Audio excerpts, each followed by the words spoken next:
Daripada situ tanpa kalah Napoleon Bonaparte peperangan 100 hari, dan ketika itulah berlaku penguasaan terhadap bursa saham England oleh seorang lelaki nama dia Nathan Mayer Rothschild. Dengan sebab berlaku peperangan itu, dia yang buat peperangan itu sebenarnya tuan-tuan, dalam buku bertajuk Rothschild, tuan-tuan baca lah, warna hitam buku itu.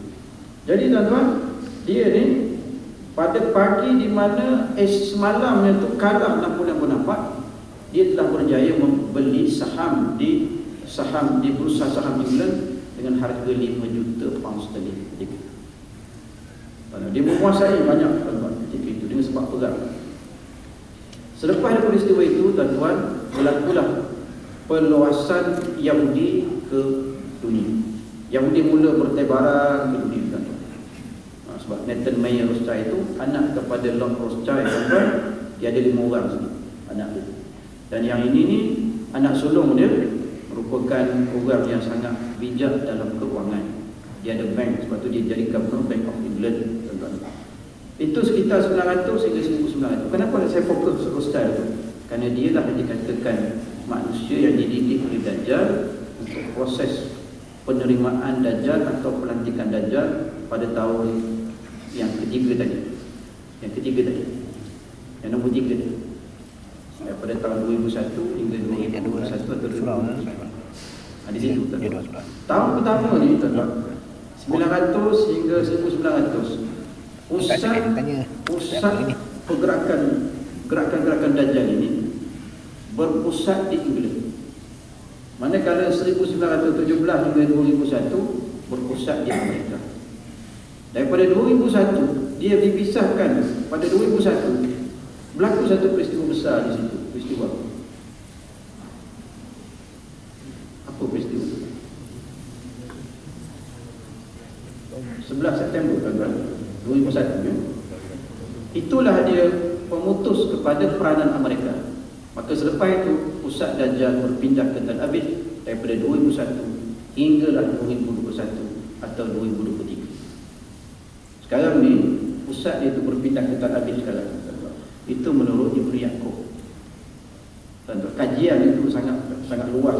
Kita kadang-kadang kita dengar ya tidak, tuan-tuan, dia mengkaji, tuan-tuan dengar aja kajian. Tuan-tuan tak mengkaji ya. Jadi tuan-tuan nak kata tipu, bohong, tuan-tuan kena kaji dulu baru kata bohong.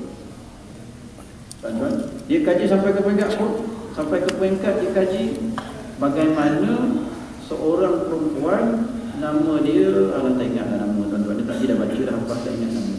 Dia dikahwin dengan seorang pemain baseball ke kriket tuan-tuan, Pakistan. Perempuan ini keturunan Rothschild. Dia masuk Islam. Rupanya dia ni mak saudara kepada siapa? Mak saudara kepada Lady Diana.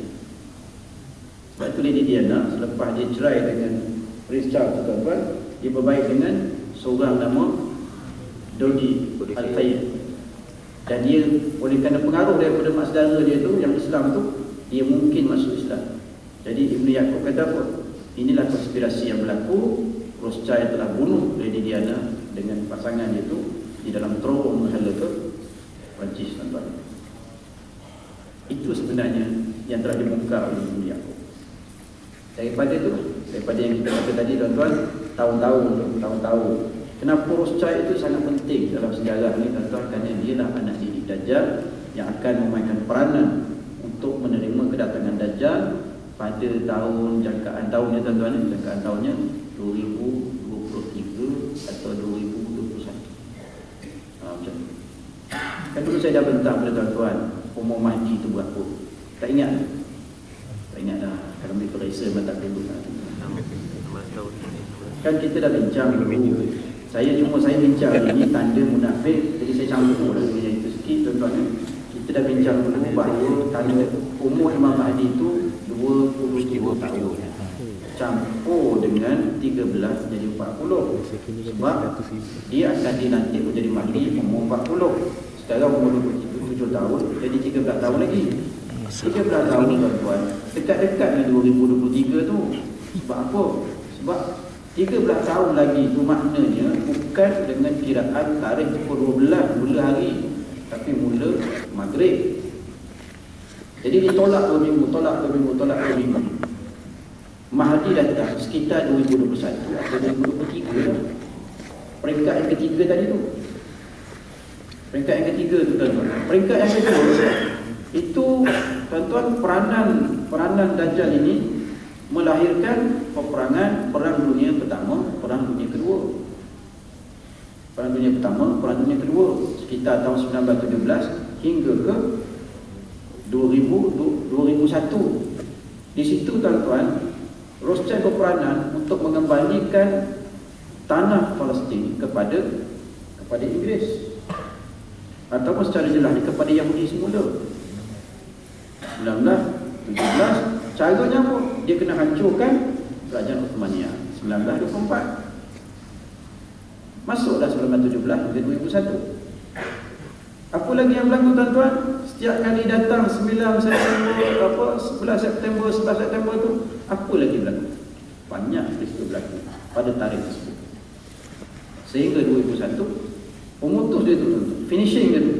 Peranan Amerika di situ, dia buat satu peristiwa yang sangat besar berlaku, iaitu tuan-tuan, kapal terbang Langgar dan BTC. Itu tuan-tuan ceritanya. Berpindahlah pula ke Tel Aviv 2001. Sepatutnya tahun ini, sepatutnya tahun ini dia dah keluarkan dalam internet dia punya plan King Solomon Temple of Solomon. Ada dalam internet. Sepatutnya pada 2013 ni dia telah musnahkan semua Baitul Maqdis itu mengikut jangka masa 1, 2, 3 tu tuan-tuan. Dia kena robohkan semua dan dia kena tegakkan satu dinamakan Solomon Temple. Dia kena tegakkan itu. Dan dilantik seorang mayor di situ ataupun Datuk Bandar di situ. Sepatutnya tahun 2013. Tapi 2013 masih lagi panjang lagi masa. Tuan-tuan, panjang masa itu. Itu kajian-kajian orang lah. Selepas masuk yang keempat yang saya kata tadi, barulah peranan Imam Mahdi di situ. Ada satu bahagian Imam Mahdi ni tuan-tuan, dia bila dia ambil alih saja dunia, berhenti segala aktiviti ekonomi seketika. Tuan-tuan berhati ya. Akan berhenti seketika. Seketika itu tak tahulah sama ada 2 jam ke 2 hari ke 3 hari, tak tahu. Dia akan berhenti seketika seluruh sistem ekonominya. Transaksi duit ke tuan-tuan, pertukaran duit ke, forex ke apa ke tuan-tuan, dia akan berhenti dalam masa seketika. Sebab apa? Sebab Imam Mahdi akan tukar sistem tu dari sistem riba, tuan-tuan, terus tukar dalam masa 3 hari kepada sistem Islam keseluruhan. Jadi dia akan matikan sistem yang ada itu sebanyak 2-3 hari atau beberapa hari. Tuan-tuan, sangat jelas kalau kita tengok forex punya bisnes tuan-tuan. Sangat jelas tuan-tuan. Forex punya bisnes ini ada orang kata, saya tak kata, takut tuan-tuan ada terlibat dengan forex minta lain. Dia kata perompak ni tak ada nak forex. Kalau orang ada $500 bisnes tuan-tuan, untung last kali tak ada 1 sen pun duit. KO tu betul tak? Betul tak? Ada $300, niaga sikit, naik sikit. Niaga sikit, naik sikit. Menarik. Kita jadi tamak. Kita jadi tamak. Manusia memang ada tamak. Tamak itu berjaya dikesan oleh forex. Forex berjaya mengesan sikap tamak manusia. Tuan-tuan, dia sengaja buat nasihat. Kalau dah untung, jangan cuba lagi, nanti rugi. Sengaja buat ni. Minta maaf tuan-tuan, kalau tuan-tuan marah, jangan marah, nanti kena jual. Allahu Akbar, tuan-tuan. Jadi forex itu di antara. Tuan-tuan, siapa sebenarnya tokoh besar forex ini? Cubalah cerita sikit tuan-tuan. Siapa sebenarnya tuan-tuan tokoh forex ini? Siapa dia? Kenapa sekarang ni emas jadi turun tuan-tuan? Forex. Orang duduk dalam bidang ekonomi, kenapa emas sekarang ni turun? Kalau Yahudi keluarkan dia punya simpan emas dia jual tuan-tuan, memang turun emas. Itu bagaimana kontrol Yahudi kontrol ekonomi tuan-tuan dengan emas. Tuan-tuan tahu banyak mana Rothschild itu ada emas? Tuan-tuan, dia ambil alih 1770 punya Goldsmith, apa nama dia tuan-tuan. Rothschild boleh ambil alih syarikat dia tu. Goldsmith tu bunuh diri tuan. Itu proses nak ambil. Banyak mana dia punya simpanan emas tuan-tuan. Allahu Akbar tuan-tuan. Siapa agaknya forex tu punya toki besar tuan-tuan? Agak-agak siapa. Tak payah cerita. Tuan-tuan tak payah cerita. Kenapa emas sekarang ni jatuh? Dia akan jatuh lagi sebab sikit. Dia akan jatuh lagi. Kalau Yahudi jual emas dia tuan-tuan, lagi jatuh. Lagi jatuh.